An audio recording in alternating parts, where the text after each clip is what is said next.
बहुत साल हो चुके हैं इस बात को। आज भी जब सर्दी की हवा गांव की गलियों से होकर गुजरती है तो मुझे वही रात याद आ जाती है। एक ऐसी रात जिसे याद करना भी आसान नहीं और भूल जाना नामुमकिन। अगर आप अभी ये कहानी सुन रहे हैं तो एक बात दिल से कहूँगा, ऐसी कहानियाँ सिर्फ सुनी नहीं जाती, महसूस की जाती हैं। और अगर आप सच में इन्हें महसूस करना चाहते हैं तो चुपचाप सुनिए, बीच में मत काटिए, क्योंकि गांव की कहानियाँ धीरे धीरे अंदर उतरती हैं। मैं उस समय छोटा था। हमारे गांव से थोड़ा दूर एक और गांव था जहां आज कोई नहीं जाता। लोग कहते हैं वहां अब भी रात के तीसरे पहर कुछ दरवाजे अपने आप खुल जाते हैं। उसी गांव की ये कहानी है। उस गांव में एक लड़की रहती थी, नाम था सीमा। सीधी सादी, कम बोलने वाली, आंखों में हमेशा एक डर और एक इंतजार साथ साथ रहता था। सीमा की शादी बड़ी सादगी से हुई थी। शादी के कुछ ही महीनों बाद उसका पति काम के लिए विदेश चला गया। उस जमाने की बात है जब फोन नहीं होते थे, चिट्ठियां महीनों में पहुंचती थी और इंतजार ही सबसे बड़ा रिश्ता हुआ करता था।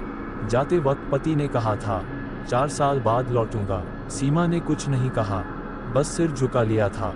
ससुराल में वो सास के साथ अकेली रह गई। घर पुराना था, मिट्टी की दीवारें, टीन की छत और एक छोटा सा कमरा जिसमें रात को दिया जलता था। सीमा दिन में काम करती, शाम को आंगन बुहारती और रात को दरवाज़ा बंद करके चुपचाप सो जाती। लेकिन सोने से पहले हर रात वो दरवाजे की तरफ देखती थी, जैसे किसी के लौटने का इंतज़ार हो। 1 साल बीत गया, कोई चिट्ठी नहीं, कोई खबर नहीं। गांव वाले कहने लगे, भूल जा अब, शहर और विदेश लौटने नहीं देते। सास भी चुप रहने लगी, पर माँ का दिल था, हर आहट पर सिर उठा लेती थी। और फिर एक सर्द रात आई। पूरा गांव सो चुका था, हवा में अजीब सी नमी थी, कुत्ते भी उस रात नहीं भौंके। आधी रात के बाद दरवाजे पर हल्की सी आहट हुई। ठक ठक। सीमा की नींद टूट गई।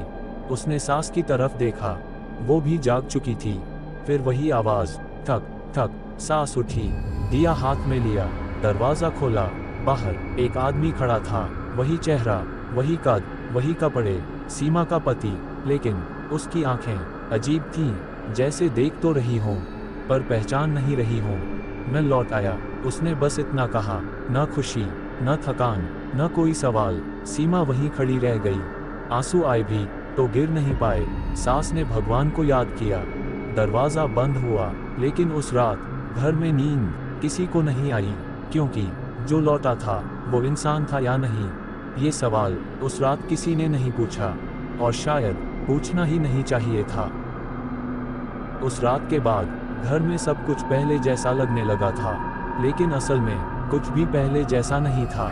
सुबह हुई, मुर्गे बोले, गांव जागा। सीमा ने चूल्हा जलाया। सास आंगन में तुलसी को पानी दे रही थी और उसका पति चुपचाप खाट पर बैठा था।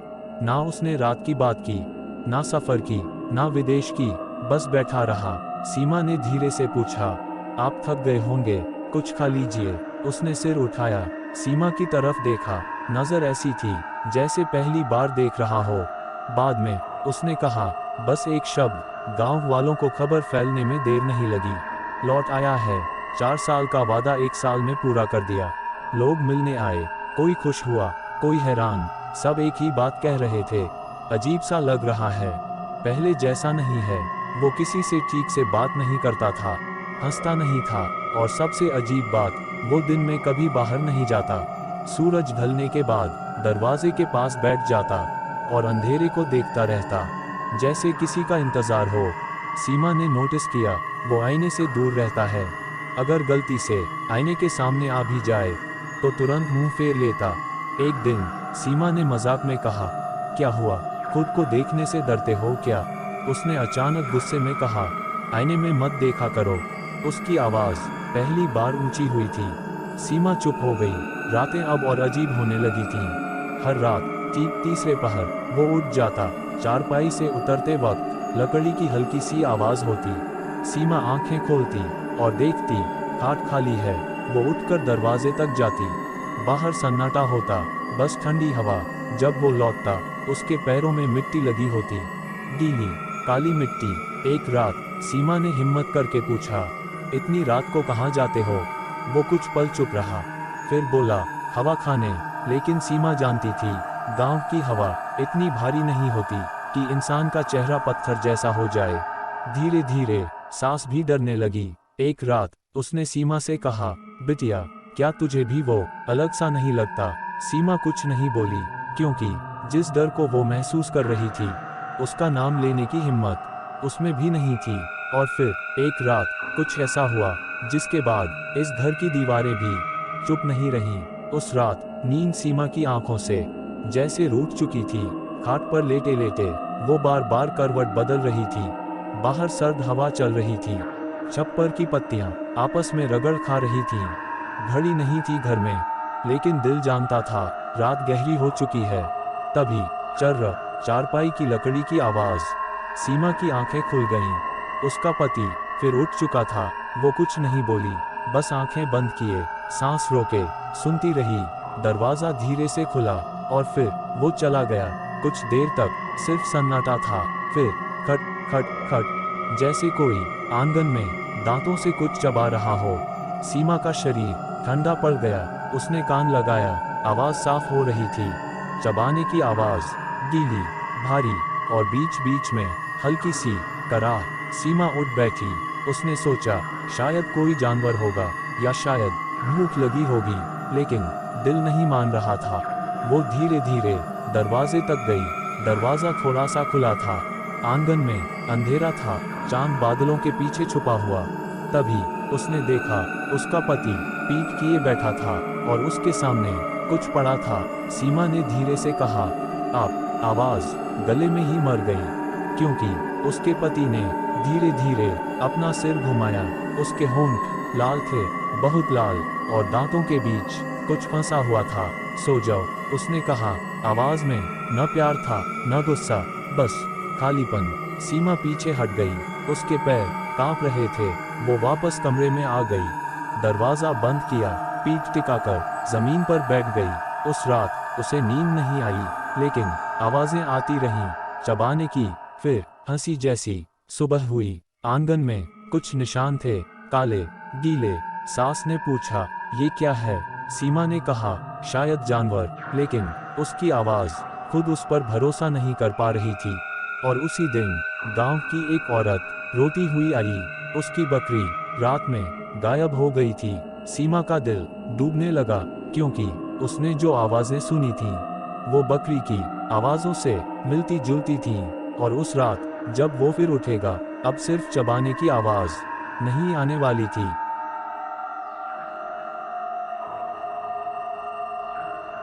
उस रात के बाद सीमा के लिए दिन और रात का फर्क मिटने लगा था। सूरज निकलता जरूर था, लेकिन घर के भीतर हमेशा एक ठंडा अंधेरा जमा रहता। गांव में अब बातें होने लगी थीं। धीमी आवाज में पीठ पीछे किसी की मुर्गी गायब थी, किसी की बकरी। और जिस रास्ते से सीमा का पति रात में गुजरता था, वहां सुबह काले गीले निशान मिलते। सास अब हर रात हनुमान चालीसा बुदबुदाती थी। दरवाजे पर नींबू मिर्च लटका दी गई, लेकिन वो इन सब पर हंसता था। हंसी भी अजीब थी, जैसे गले में कुछ फंसा हो और जबरदस्ती निकल रही हो। एक शाम सीमा ने हिम्मत जुटाई। उसने पूछा, सच बताए, आप विदेश में थे ना?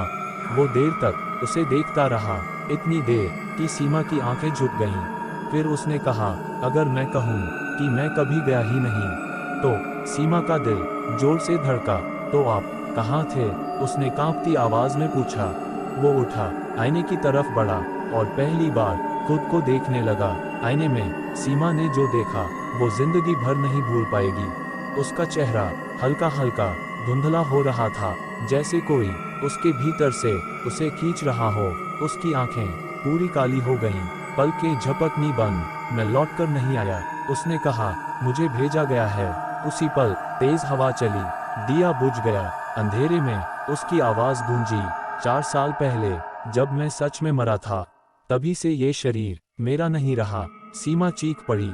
सास दौड़कर आई, लेकिन अंधेरा इतना गाढ़ा था कि कुछ दिखाई नहीं दे रहा था। अचानक हंसी गूंजी, बहुत पास से। अब बहुत देर हो चुकी है। वो बोला, जिसे मैंने चुना है वो मेरे साथ जाएगी।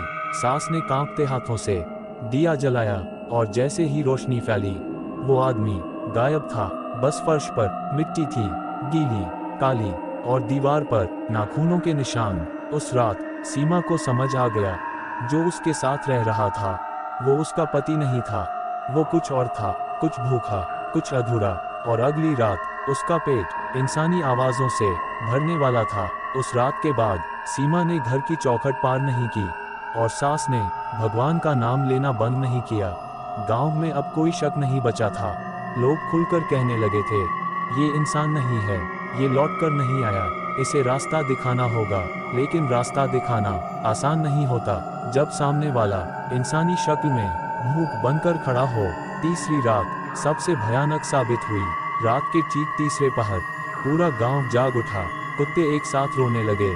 हवा इतनी ठंडी थी कि सांस लेने पर सीने में चुभन हो। सीमा के घर से चीख की आवाज आई। लोग दौड़े, मशालें जली, दरवाजा तोड़ा गया। अंदर जो देखा वो आज भी गांव के बूढ़े नींद में बुदबुदाते हैं। सीमा दीवार से लगी थी, उसके गले पर नाखूनों के निशान थे, और सामने वो खड़ा था, आधा इंसान आधा साया। उसका चेहरा टूट रहा था, जैसे मिट्टी सूखकर दरक जाती है। 4 साल पहले मुझे भूखा मारा गया था, उसकी आवाज़ गूंजी।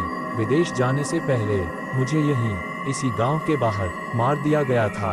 लोग सन थे, मैं कभी गया ही नहीं। वो बोला, मेरी लाश पीपल के नीचे दबी है। गांव के सबसे बूढ़े आदमी ने कांपते हाथों से कहा, इसीलिए ये आत्मा घर लौटी है, इंसाफ के लिए। उस पल सीमा ने आखिरी ताकत जुटाई। उसने कहा, अगर तुम मेरे पति थे तो मुझे छोड़ दो। उस साई की आंखें एक पल के लिए नम हुई, फिर तेज हवा चली, मशालें बुझ गईं, और जब रोशनी लौटी वो गायब था। अगली सुबह पीपल के नीचे खुदाई हुई, हड्डियां मिली, फटे कपड़े और एक टूटी चप्पल। उसी दिन उसे विधि से विदा किया गया। उसके बाद गांव में कभी कोई अजीब आवाज नहीं आई, कोई जानवर गायब नहीं हुआ। लेकिन सीमा ने कभी दोबारा किसी दरवाजे पर रात में दस्तक नहीं सुनी।